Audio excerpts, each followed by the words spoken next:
हम लोग इस वीडियो में भूगोल के पहले चैप्टर के खंड ख जिसका नाम है जल संसाधन। तो इस वीडियो में हम लोग जल संसाधन से ही संबंधित सारे वस्तुनिष्ठ प्रश्न को देखेंगे, सारे ऑब्जेक्टिव क्वेश्चन को देखेंगे। और हम आपको बता दें कि इस चैप्टर से संबंधित जितने सारे भी सब्जेक्टिव क्वेश्चन हैं उसे हम पीछे के वीडियो में ऑलरेडी देख चुके हैं। तो यदि आप सब्जेक्टिव क्वेश्चन वाला वीडियो देखना चाहते हैं, अभी तक नहीं देखे हैं, तो लिंक हम नीचे डिस्क्रिप्शन में दे देंगे, या फिर आप हमारे चैनल के प्लेलिस्ट में जा करके भी आप उसे देख सकते हैं। तो चलिए वीडियो को हम शुरू करते हैं और एक एक करके सारे क्वेश्चन का आंसर हम आपको बताते हैं।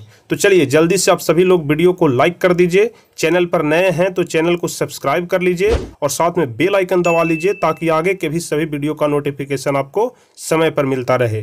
तो देखिए सबसे पहला नंबर क्वेश्चन हम लोग देखेंगे कि प्रति व्यक्ति प्रतिवर्ष जल की उपलब्धता की दृष्टि से भारत का विश्व में कौन सा स्थान है। प्रति व्यक्ति प्रतिवर्ष जल उपलब्धता की दृष्टि से भारत का विश्व में कौन सा स्थान है। तो पहला का डी नंबर ऑप्शन सही हो जाएगा 133वां। 133वां स्थान है प्रति व्यक्ति प्रतिवर्ष जल की उपलब्धता की दृष्टि से भारत का विश्व में। चलिए पहला का डी नंबर ऑप्शन सही हो जाएगा। अब दूसरा नंबर क्वेश्चन कह रहा है वर्षा जल संग्रहण ढांचा हर घर में बनाना किस राज्य में कानूनन अनिवार्य है। मतलब वह कौन सा राज्य है जहां हर घर में वर्षा जल के संग्रहण के लिए, वर्षा जल को बचाने के लिए हर घर में आपको ढांचा बनाना जरूरी है, चाहे वह गड्ढा हो, टैंक हो, टंकी हो, कुछ भी बनाना आपको हर हाल में जरूरी है। वह कौन सा राज्य है। तो दूसरा का बी नंबर ऑप्शन सही हो जाएगा, वह तमिलनाडु राज्य है। तो तमिलनाडु में ही यह कानूनन अनिवार्य है कि हर घर में वर्षा जल संग्रहण के लिए ढांचा बनना चाहिए। चलिए तीसरा नंबर क्वेश्चन हम लोग देखेंगे बिहार में अति जल दोहन से किस तत्व का संकेंद्रण बढ़ा है। यह क्वेश्चन हम आपको पहले भी बता चुके हैं कि बिहार में अति जल दोहन से किस तत्व का संकेंद्रण बढ़ा है। ए नंबर ऑप्शन है फ्लोराइड, बी है क्लोराइड, सी है ऑर्गेनिक और डी है लौह। तो बिहार में अति जल दोहन से किस तत्व का संकेंद्रण बढ़ा है। तो तीसरा का सी नंबर ऑप्शन सही हो जाएगा आर्सेनिक का। बिहार में अति जल दोहन से आर्सेनिक का संकेंद्रण बढ़ा है। अब चौथा नंबर क्वेश्चन हम लोग देखेंगे कि प्राणियों के शरीर में कितना प्रतिशत जल की मात्रा निहित होती है। कोई भी व्यक्ति के शरीर में, प्राणी के शरीर में कितना प्रतिशत जल की मात्रा होती है। ए नंबर ऑप्शन है 55%, बी है 60%, सी है 65% और डी है 70%। तो आप सभी लोग याद रखिएगा कि प्राणियों के शरीर में 65% जल की मात्रा निहित होती है। तो चौथा का सी नंबर ऑप्शन सही हो जाएगा। अब पांचवा नंबर क्वेश्चन हम लोग देखेंगे कि विश्व के कुल जल का कितना प्रतिशत महासागरों में पाया जाता है। विश्व के कुल जल का कितना प्रतिशत महासागरों में पाया जाता है। तो पांचवा का ए नंबर ऑप्शन है 96.5%, बी है 90%, सी है 71% और डी है 98%। तो पांचवा का ए नंबर ऑप्शन सही हो जाएगा 96.5% जल विश्व के कुल जल का महासागरों में पाया जाता है। पांचवा का ए नंबर ऑप्शन सही हो जाएगा। चलिए छठा नंबर क्वेश्चन कह रहा है कि खारे जल की सबसे बड़ी झील कौन सी है। खारे जल की सबसे बड़ी झील कौन सी है। ए ऑप्शन है बैकाल, बी है लोनार, सी है कैस्पियन और डी है मृत सागर झील। तो खारे जल की सबसे बड़ी झील हो गई वह कैस्पियन झील है। ठीक है, ध्यान रखिएगा, खारे जल की सबसे बड़ी झील कैस्पियन झील है। अब देखेंगे सातवां नंबर क्वेश्चन कि मीठे जल की सबसे बड़ी झील कौन सी है। ऊपर तो हम लोग देख लिए खारे जल की सबसे बड़ी झील, अब मीठे जल की सबसे बड़ी झील कौन सी है। तो ध्यान रखिएगा आप लोग कि खारे जल की सबसे बड़ी झील कैस्पियन झील और मीठे जल की सबसे बड़ी झील सुपीरियर झील।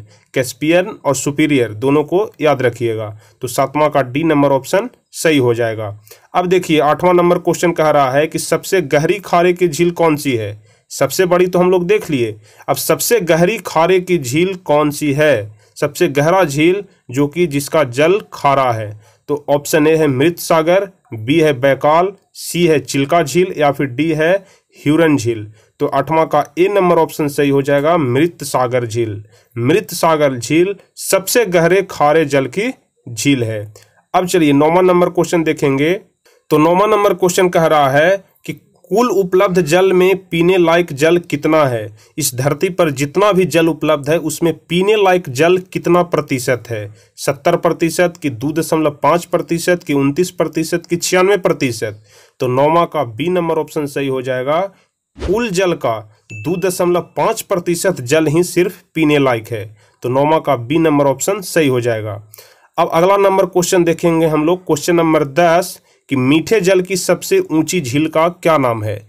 वैसा सबसे ऊंचा झील का नाम बताना है जिसका जल मीठा है। तो मीठे जल की सबसे ऊंची झील कौन सी है? तो 10 का ए नंबर ऑप्शन सही हो जाएगा, टीटीकाका झील।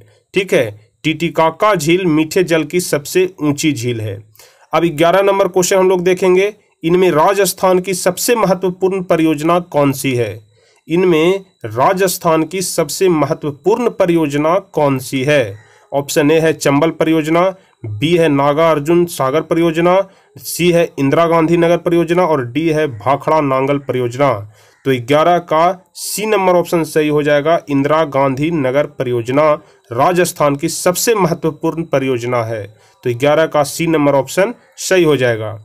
अब 12 नंबर क्वेश्चन देखेंगे, इनमें किस परियोजना का मुख्य उद्देश्य बाढ़ नियंत्रण रहा है? मतलब वैसा कौन सा परियोजना है जिसका मुख्य उद्देश्य बाढ़ नियंत्रण रहा है, बाढ़ को नियंत्रित करने के लिए इस परियोजना को लाया गया। तो 12 का कौन सा आंसर सही होगा? ए नंबर ऑप्शन है चंबल परियोजना, बी है कोसी, सी है भाखड़ा और डी है हीराकुंड। तो 12 का बी नंबर ऑप्शन सही हो जाएगा, कोसी परियोजना। ठीक है, कोसी परियोजना को मुख्य रूप से बाढ़ नियंत्रण के लिए लाया गया, क्योंकि बिहार का शोक कोसी नदी को ही कहा जाता है। इस बात को आप ध्यान रखिएगा। अब 13 नंबर क्वेश्चन की तरफ हम लोग बढ़ेंगे। तो 13 नंबर क्वेश्चन कह रहा है कि जल किस प्रकार का संसाधन है?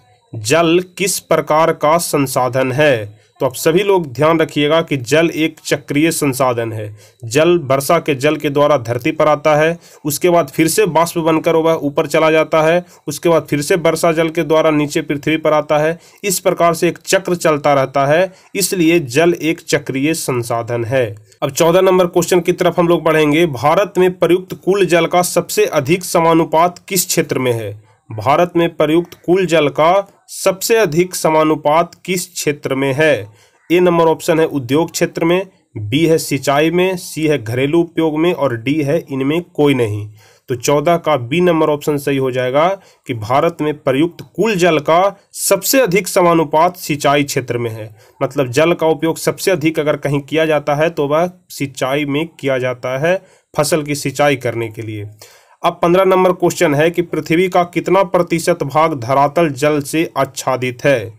पृथ्वी का कितना प्रतिशत भाग धरातल जल से आच्छादित है? ऑप्शन ए है 70%, बी है 71%, सी है 69% और डी है 65%।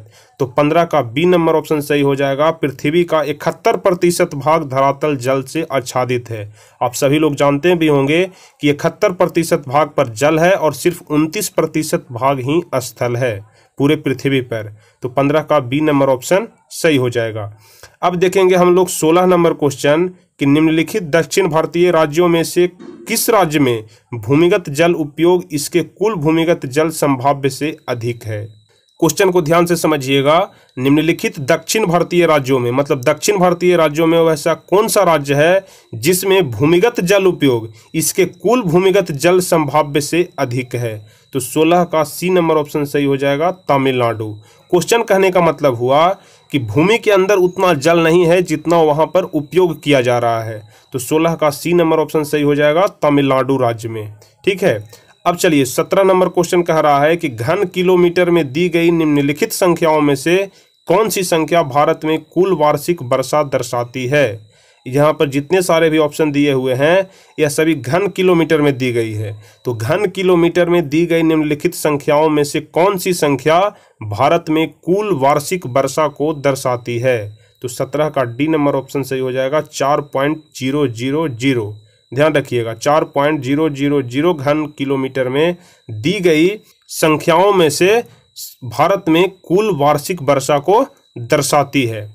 अब 18 नंबर क्वेश्चन कह रहा है कि निम्नलिखित नदियों में से किस नदी में सबसे ज्यादा पुनः प्रत्योग भूमिगत जल संसाधन है? वह कौन सी नदी है जिसमें सबसे अधिक पुनः प्रत्योग भूमिगत जल संसाधन है? मतलब जिसका एक बार उपयोग कर लें तो पुनः उसका प्राप्ति किया जा सके। तो 18 का सी नंबर ऑप्शन सही है, ब्रह्मपुत्र नदी में। ब्रह्मपुत्र नदी में सबसे अधिक वैसे खनिज है जो कि पुनः पूर्ति योग्य हैं, मतलब जिनका एक बार उपयोग करने के बाद पुनः उनका निर्माण किया जा सकता है और पुनः उनका उपयोग किया जा सकता है। तो 18 का सी नंबर ऑप्शन सही हो जाएगा। अब 19वां नंबर क्वेश्चन कह रहा है कि इनमें किस परियोजना का मुख्य उद्देश्य बाढ़ नियंत्रण रहा है, मतलब बाढ़ को नियंत्रित करने के लिए। तो अभी हम आपको ऊपर बताए कि कोसी परियोजना का मुख्य उद्देश्य था कि बाढ़ नियंत्रण करना, मतलब बिहार में जो हर एक साल बाढ़ आता है वह कोसी नदी के द्वारा ही आता है, इसलिए कोसी को बिहार का शोक भी कहा जाता है। तो कोसी में बाढ़ ना आए इसी के लिए परियोजना का उद्देश्य रखा गया कोसी परियोजना। अब 20वां नंबर क्वेश्चन देखेंगे कि राष्ट्रीय जल नीति किस वर्ष घोषित की गई थी। राष्ट्रीय जल नीति किस वर्ष घोषित की गई थी। ऑप्शन ए है 1997 ईस्वी में, बी है 1983 में, सी है 1987 में और डी है 1990 में। तो राष्ट्रीय जल नीति 1987 ईस्वी में घोषित किया गया था। 20 का सी नंबर ऑप्शन सही हो जाएगा। अब 21वां नंबर क्वेश्चन हम लोग देखेंगे कि महासागरों में कुल जल की कितनी मात्रा है। पृथ्वी पर जितने भी जल पाए जा रहे हैं उसकी कुल कितनी मात्रा महासागरों में है। तो 21 का डी नंबर ऑप्शन सही होगा, 96.5%। मतलब कुल जल का मतलब 100% में से 96.5% जल महासागरों में निहित है, हमेशा आप ध्यान रखिएगा। अब 22वां नंबर क्वेश्चन कह रहा है कि इंद्रपुरी जलाशय परियोजना किस राज्य में है। इंद्रपुरी जलाशय परियोजना किस राज्य में है। ऑप्शन ए है बिहार राज्य में, कि छत्तीसगढ़ में, कि केरल में, कि असम में। तो इंद्रपुरी जलाशय परियोजना बिहार राज्य में ही है। ठीक है, इंद्रपुरी जलाशय परियोजना बिहार राज्य में ही है। चलिए क्वेश्चन नंबर 23 देखेंगे, प्राणियों के शरीर में कितना प्रतिशत जल की मात्रा निहित होती है। रिपीट क्वेश्चन है, ऊपर में भी यह क्वेश्चन पूछा जा चुका है कि प्राणियों के शरीर में कितना प्रतिशत जल की मात्रा निहित होती है। तो 23 का डी नंबर ऑप्शन हम आपको बताए थे कि 65% जल की मात्रा प्राणियों में निहित होती है। अब 24 नंबर क्वेश्चन कह रहा है कि प्रति व्यक्ति प्रति वर्ष जल उपलब्धता की दृष्टि से विश्व में भारत का कौन सा स्थान है। यह क्वेश्चन भी रिपीट क्वेश्चन है, दोबारा यह टाइप हो गया है। तो प्रति व्यक्ति प्रति वर्ष जल उपलब्धता की दृष्टि से विश्व में भारत का कौन सा स्थान है। तो 24 का डी नंबर ऑप्शन सही हो जाएगा, 133वां स्थान, जो कि हम आपको ऊपर के क्वेश्चन में भी बता चुके हैं। चलिए 25 नंबर क्वेश्चन है जो कि इंपॉर्टेंट क्वेश्चन है, देश में सर्वाधिक वर्षा कहाँ होती है, किस स्थान पर सबसे अधिक वर्षा होती है। तो आप सभी लोग को याद होगा या फिर जानते होंगे कि सबसे अधिक अगर वर्षा कहीं होती है तो वह होती है मासीन राम में। मासीन राम ऐसा जगह है जहां पर सबसे अधिक वर्षा होता है। चलिए 26 नंबर क्वेश्चन देखेंगे, देश की कुल विद्युत का कितना हिस्सा जल विद्युत से प्राप्त होता है। आप सभी लोग जानते होंगे कि जल से विद्युत भी तैयार किया जाता है, लेकिन देश के कुल विद्युत का मतलब देश में जो टोटल कुल विद्युत है उसका कितना प्रतिशत हिस्सा जल विद्युत से प्राप्त होता है। तो 26 का डी नंबर ऑप्शन सही हो जाएगा, 17.39% हिस्सा जो है वह जल विद्युत से प्राप्त होता है। तो 26 का डी नंबर ऑप्शन सही हो जाएगा। 27वां नंबर क्वेश्चन कह रहा है कि भारत में जल का सबसे अधिक उपयोग किया जाता है किस चीज में। तो आपको हम ऊपर में भी बताए कि सबसे अधिक जल का प्रयोग सिंचाई कार्य में किया जाता है, फसल को पटाने के लिए, फसल को सींचने के लिए सबसे अधिक जल का उपयोग भारत में किया जाता है। तो 27 का ए नंबर ऑप्शन सही होगा। चलिए 28वां नंबर क्वेश्चन को देखेंगे कि विश्व के कुल जल संसाधन का कितना भारत में उपलब्ध है। विश्व के कुल जल संसाधन का कितना भारत में उपलब्ध है, मतलब कितना प्रतिशत जल भारत में पाया जाता है। विश्व का टोटल जितना भी जल है उसका कितना प्रतिशत जल भारत में पाया जाता है। तो 28 का सी नंबर ऑप्शन सही हो जाएगा, 4%। विश्व के कुल जल का 4% जल जो है वह भारत में पाया जाता है। चलिए 29 नंबर क्वेश्चन कह रहा है कि गंडक परियोजना कहाँ विकसित है। गंडक परियोजना कहाँ विकसित है। ऑप्शन ए है बिहार में, बी है उड़ीसा में, सी है उत्तर प्रदेश में और डी है झारखंड में। तो बताइए गंडक परियोजना कहाँ विकसित है। तो 29 का सही आंसर हो जाएगा, गंडक परियोजना बिहार में स्थित है। आप सभी लोगों को शायद पता भी होगा कि गंडक परियोजना बिहार में स्थित है। चलिए सबसे आखिरी नंबर क्वेश्चन देखेंगे, क्वेश्चन नंबर 30। चंबल परियोजना के अंतर्गत 3 बांध गांधी सागर, राणा प्रताप सागर कहाँ बनाए गए हैं। ठीक है, चंबल परियोजना के अंतर्गत 3 बांध गांधी सागर बांध, राणा प्रताप सागर बांध कहाँ बनाए गए हैं। तो बताइए 30 का सही आंसर कौन सा होगा। ऑप्शन ए है भागलपुर, बी है कोटा, सी है जयपुर और डी है अहमदाबाद। तो चंबल परियोजना के अंतर्गत 3 बांध गांधी सागर, राणा प्रताप सागर बांध जो बनाए गए हैं वह कोटा में बनाए गए हैं। 30 का बी नंबर ऑप्शन सही हो जाएगा, कोटा में। तो चलिए इसी के साथ इस चैप्टर के सारे ऑब्जेक्टिव क्वेश्चन जो कि इम्पोर्टेंट थे यहीं पर समाप्त हो जाते हैं। तो अब फिर से हम मिलेंगे अगले वीडियो में। तो यदि आपको यह वीडियो अच्छा लगा हो तो इसे लाइक जरूर करिएगा। चैनल पर नए हैं तो चैनल को सब्सक्राइब करके बेल आइकन दबा दीजिए ताकि आगे के भी सभी वीडियो का नोटिफिकेशन आपको मिलता रहे। तो चलिए फिर मिलते हैं हम आपसे अगले वीडियो में। तब तक के लिए जय हिंद, धन्यवाद।